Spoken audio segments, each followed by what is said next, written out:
manakah hal yang lebih utama ya yang Anda harus branding, apakah perusahaan Anda, produk, atau diri Anda sendiri?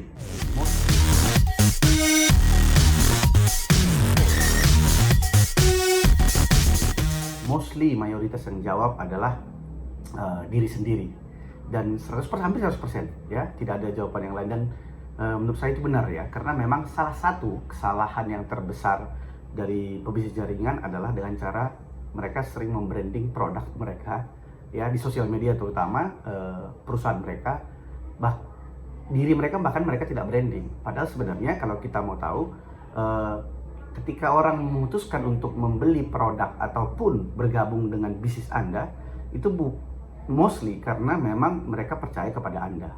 Jadi seharusnya sekarang ya, kalau Anda pengen menggunakan sosial media dengan benar atau dengan strategi yang benar, yang harus memang Anda branding itu adalah diri Anda sendiri ya. Karena kebanyakan mungkin orang bilang, enggak deh bang, kita kan lebih senang membranding perusahaan kita gitu. Kita kan bangga, yes sih, memang kita harus bangga dengan perusahaan yang kita kerjakan. Tetapi ketika di sosial media itu ya, ketika di profil Anda, terutama di Facebook lah contohnya, di situ terlalu banyak Anda membranding perusahaan Anda, di situ juga nanti audiens yang pengen berteman dengan Anda itu biasanya langsung mundur ya, langsung skeptis karena mereka tahu, aduh ini orang MLM, males kayak gitu. Dan itulah yang banyak terjadi. Jadi sebenarnya jangan salah tanggap, jangan mengira bahwa dengan saya bilang begini ya, bahwa kita harus membranding diri kita sendiri, bukan berarti Anda tidak cinta dengan produk dari perusahaan Anda. Tetapi kalau Anda pengen menggunakan strategi, saya berbicara strategi ya, level strategi social marketing di sini, yaitu Anda harus tahu bagaimana membuat yang namanya curiosity ya, rasa penasaran orang. Nah, ketika rasa penasaran itu ada ya, disitulah mereka baru mau berinteraksi dengan Anda. Dan ketika sudah ada interaksi, itu adalah peluang Anda, chance Anda untuk bisa mengenal lebih jauh si potensi prospek tersebut, dan apakah nanti mereka bisa Anda tawarkan produk ataupun menjadi tim Anda, itu terserah Anda. Dari proses interaksi, atau sering saya bilang istilahnya ketika ada terjadi percakapan. Karena tanpa percakapan terlebih dahulu, mustahil rasanya Anda bisa mengclosingkan orang yang Anda tidak kenal di sosial media. Nah, jadi itu maksud saya. Jadi jangan salah tanggap gitu loh. Kadang-kadang banyak orang salah tanggap, yang selama ini yang terjadi ya, mayoritas kita lihat aja di Instagram ataupun di Facebook Anda. Orang hanya promo produk, hanya memberitakan perusahaannya yang hebat lah, produknya yang hebat. Which is itu sebenarnya nggak salah. Cuman masalahnya timingnya jangan nggak pas ngomongnya di mana. Karena kalau Anda ngomongnya itu secara pribadi ketika orang sudah mengizinkan Anda untuk bercerita atau sharing tentang produk Anda, that's good. Tapi kalau Anda memberikan informasi tersebut, bercerita tentang hebatnya produk Anda, bisnis Anda, perusahaan Anda di timeline Anda, di mana which is semua orang belum tentu tertarik dengan bisnis Anda. Itu salah satu. Dan yang kedua adalah Anda juga harus paham betul bahwa Anda harus tahu ya, target market atau audiens yang ada di sosial media itu nggak semua tertarik dengan apa yang Anda tawarkan, baik itu produk Anda ataupun tertarik dengan bisnis Anda. Anda harus paham betul itu. Jadi Anda harus bisa memilih ya, mencari, ataupun bukan hanya memilih ya, harus mengenal ya, mana target yang cocok ya, mana target yang cocok, yang tepat, yang bisa, yang potensi lah, yang bertarget, yang cocok untuk menjadi tim Anda ataupun yang membeli produk Anda.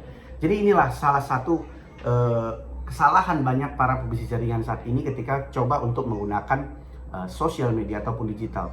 Mereka tidak mengerti di mana ataupun timingnya, kapan untuk mulai mempromosikan atau menceritakan kelebihan benefit dari produk ataupun bisnisnya. Jadi main hantam terus gitu loh. Jadi itu yang kadang-kadang menurut saya nggak salah juga sih sebenarnya, karena memang mayoritas yang ada sekarang itu seperti itu. Makanya jangan heran ya, banyak sekali orang menggunakan sosial media ataupun online ketika di dalam bisnis jaringan, baik itu MLM ataupun asuransi, it doesn't works, ya nggak jalan gitu loh. Kenapa? Karena itu tadi, mereka merasa ketika mereka mulai terjun di menggunakan sosial media, ekspektasinya itu adalah mereka harus bisa cepat closing, mereka harus cepat bisa mendapatkan hasil dari situ. Sebenarnya nggak salah gitu loh, yang benar. Tetapi Anda harus paham dulu ya, kalau Anda pengen cepat closing artinya Anda harus kenal audiens Anda dulu. Kalau audiensnya semua hot market ya nggak masalah gitu loh. Tetapi kalau audiens Anda itu nggak Anda kenal, terus Anda punya ekspektasi closing, itu nggak masuk akal.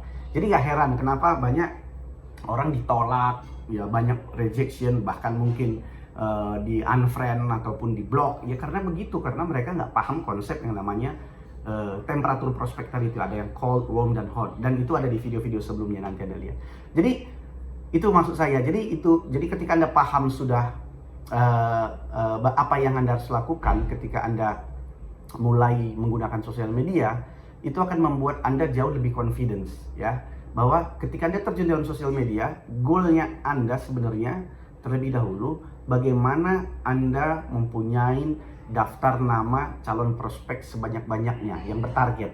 Itu dulu goal pertamanya. Nanti baru setelah itu ya PR-nya bagaimana Anda mengkonversi ya, setelah terjadinya interaksi, percakapan, memberikan value macam-macam ya, mengkonversi menjadi member atau tim Anda, mana yang cocok jadi tim, ataupun menjadi buyer Anda yang membeli produk Anda. Jadi itu maksud saya. Jadi saya rasa tips ini bisa berguna buat teman-teman ya, yaitu bagaimana sebenarnya sosial media itu punya impact kepada seorang pebisnis jaringan. Nah, terima kasih, dan jangan lupa kalau ini bermanfaat ya Anda subscribe, juga di like, komen. Semoga ini bisa membantu teman-teman yang sedang mencari dan membutuhkan informasi ini. Bye bye.